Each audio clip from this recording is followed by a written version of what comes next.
Hello everyone, Dave from Day Night Gaming here, and today we're going to be discussing the video that was dropped by Sea of Thieves back in December, which the community has dubbed the Sea of Thieves Orb Stream. And we're going to be talking about all the teasers that were released in that. I have seen other people making videos discussing this, but no one has made a succinct guide talking about all the teasers and what those mean with the new video footage we have gotten for the new update. So without further ado, let's jump into the intro.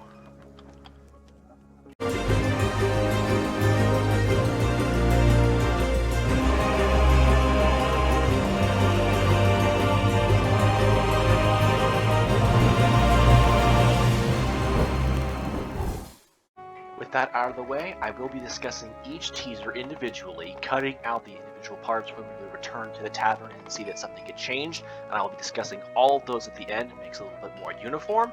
The first part, of course, is just the trapdoor, but we will go over it, and I will mention talking about how this sounds like it could work possibly in the game. We will need to discuss each part in depth, and hopefully you can look at the tabs to see where each video lines up with what you want to know.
Of course, right out of the gate, we hear what seems to be a trapdoor opening. Anyone who's been to Reaper Hideout will be familiar with the giant trapdoor with the emblem of a chalice on it. Of course, many people might think this is an hourglass, and hopefully we'll be seeing how this opens in the near future. The flame burns brighter now, here in the dark. There shall be no glory for the Dark Brethren. Your fierce fire will shatter their bonds. No lords of the sea, but a king of fire. Once bound at sea, but now true freedom calls you back, moving like a deathly veil across the waves. The sands of gold will be shrouded, and all be chained eternally as sea-bound souls. Her sister will be bound to your will. She of the deep cannot stop it now. May our flame burn eternally, Father.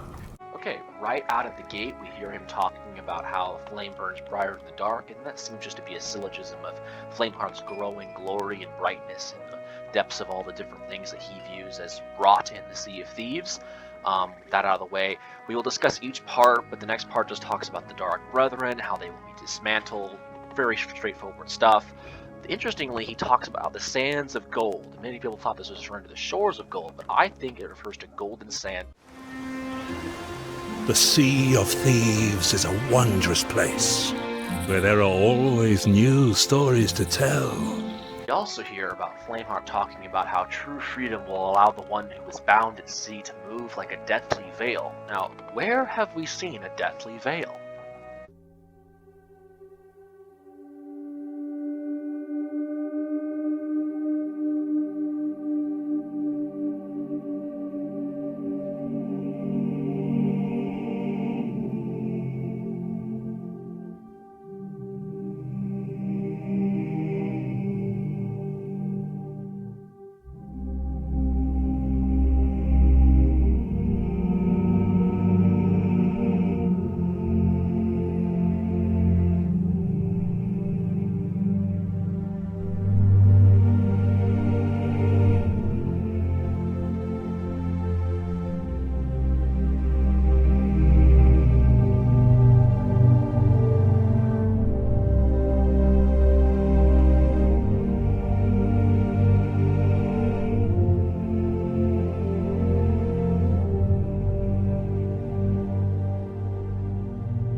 Another interesting teaser we get in this is how Flameheart Jr. refers to her sister being bound to her will.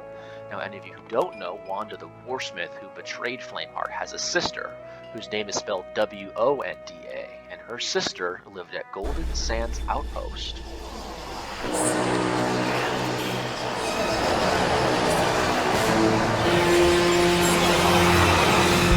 Finally, Flameheart Jr. refers to Sea of the Deep. Now, if you don't know, this is a reference to Belle of the Deep, who is now a guaranteed character from the new trailers that we've gotten from Sea of Thieves, who is referred to as, like I said, Belle of the Deep. And she is not to be confused with Diving Belle from the original Sea of Thieves lore book. Here's a trailer shot. Are you done? Sit down, Ramsey. I'll handle this. That wraps up the first segment and the first trailer. We will now be moving on to the second segment, or I guess you can consider it the third if you're considering the Trapdoor opening as the first, so it's kind of bad on my part. But we will be now moving on to the next section. There wasn't much else to discuss. I mean, other than really elaborating on the Dark Brethren, but most of you who play the Tall Tale know who the Dark Brethren are, so that shouldn't be very confusing to you. The next few sections will be more difficult, however, so I'll have to explain those.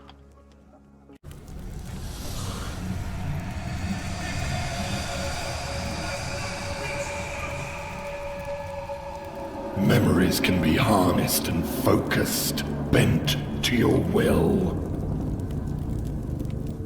Memories can be powerful allies and accursed weapons.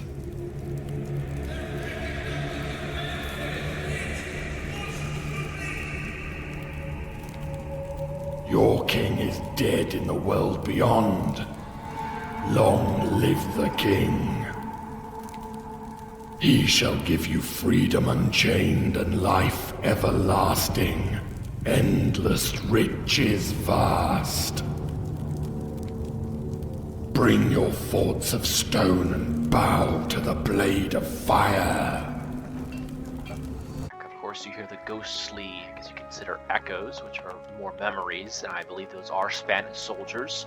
I'm not going to go too much into what they're actually saying. I believe that to be inconsequential really in the overarching story. But what is important, it is very obvious now that Flameheart is trying to harness the ghost in the Sea of the Damned, just like the Soulflame captain that we will see.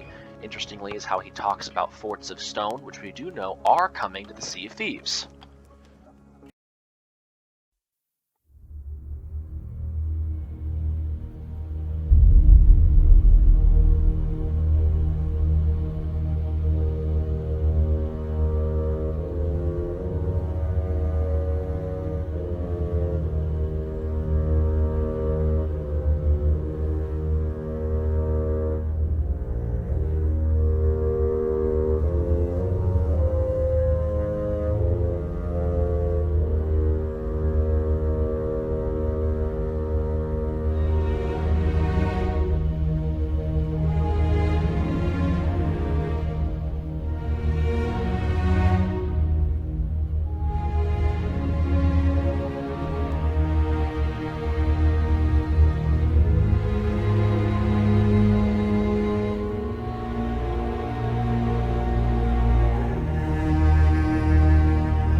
Isn't much else to unpack here, aside from the reference to a king who is dead in the world beyond. This is most likely a reference to a Spanish king, not Ramses, because Ramses is in the Sea of Thieves, and many of the emblems we see on the new stone forts are a mimicry of a Spanish naval emblem, with the chalice and swords.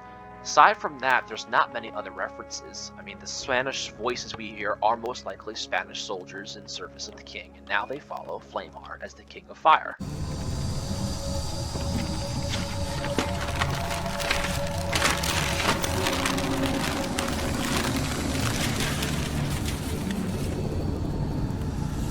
Found at last, the relic of the ancients, passing between worlds in a belly of gold.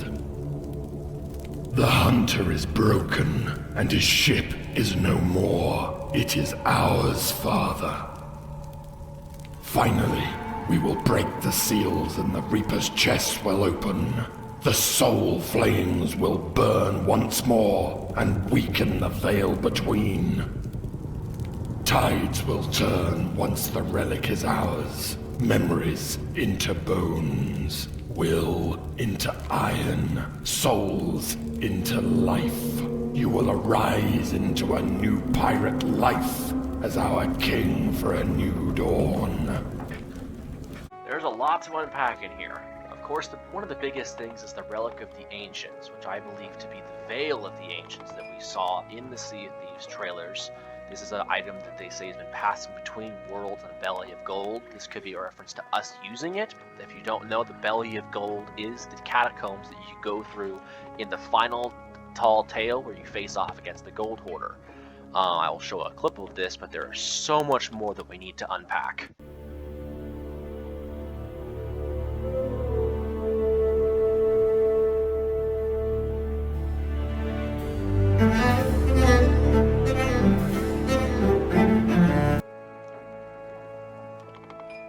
Some of the biggest points after this is the soul flames tearing apart the veil, the Reaper's chest.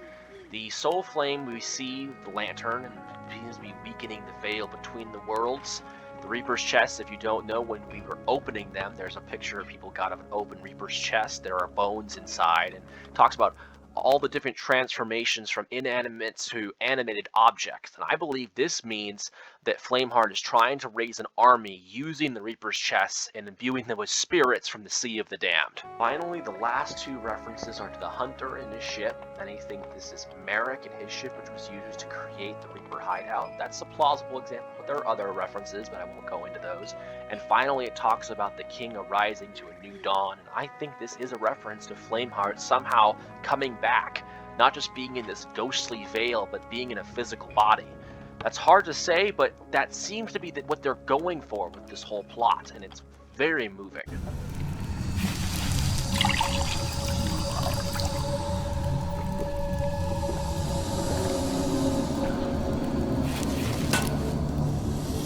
Pirates for all eternity. The curse is a gift. They will descend to claim it, then arise to a sea of bones. Your gift will unite all thieves to true piracy. They will drink, they will die, and they will live again to serve the fire.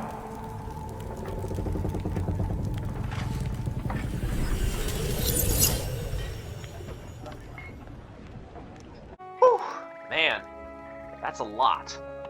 We hear the sound of someone pouring some kind of liquid into like a cup or goblet or chalice and drinking, and of course this right after you even hear the reference of Pirates for All Eternity, and that's from the original Sea of Thieves lore book, where Flameheart Jr. is shipwrecked and he finds this chalice and it eventually curses him and his crew to become skeletons. And that seems to be what's going on here, is Flameheart wants to unite all the pirates across the Sea of Thieves. It seems like maybe we'll descend into that catacomb, I guess, underneath the Reaper hideout and all become skeletons and arise up to fight together for true piracy.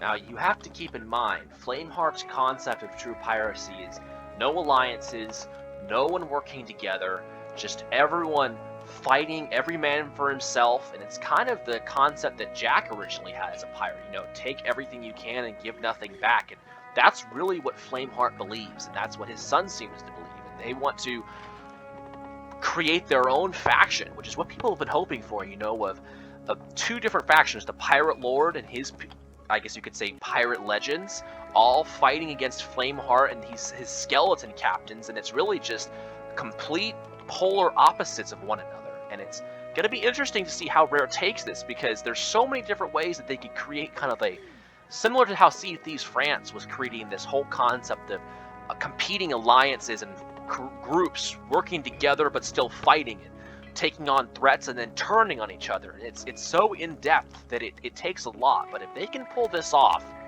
it'll be amazing.